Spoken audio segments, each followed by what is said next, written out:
అంటే ఆ పిల్లలు ఏం చేయాలి?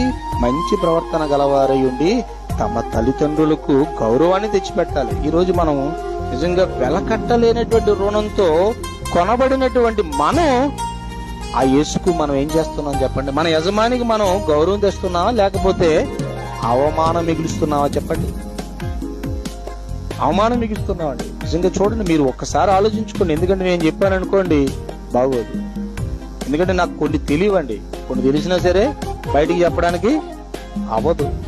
కానీ మీకు మీరుగా ఆలోచన చేసుకున్నారనుకోండి, నా జీవితం దేవుణ్ణి మహిమపరుస్తుందా లేకపోతే అవమానపరుస్తుందా, నా ప్రవర్తన ఎలా ఉంది, నా మాట ఎలా ఉంది, నా నడవడి ఎలా ఉంది, నా యొక్క విధానం ఎలా ఉంది, ఇవన్నీ మనం చర్చించుకోవాలండి.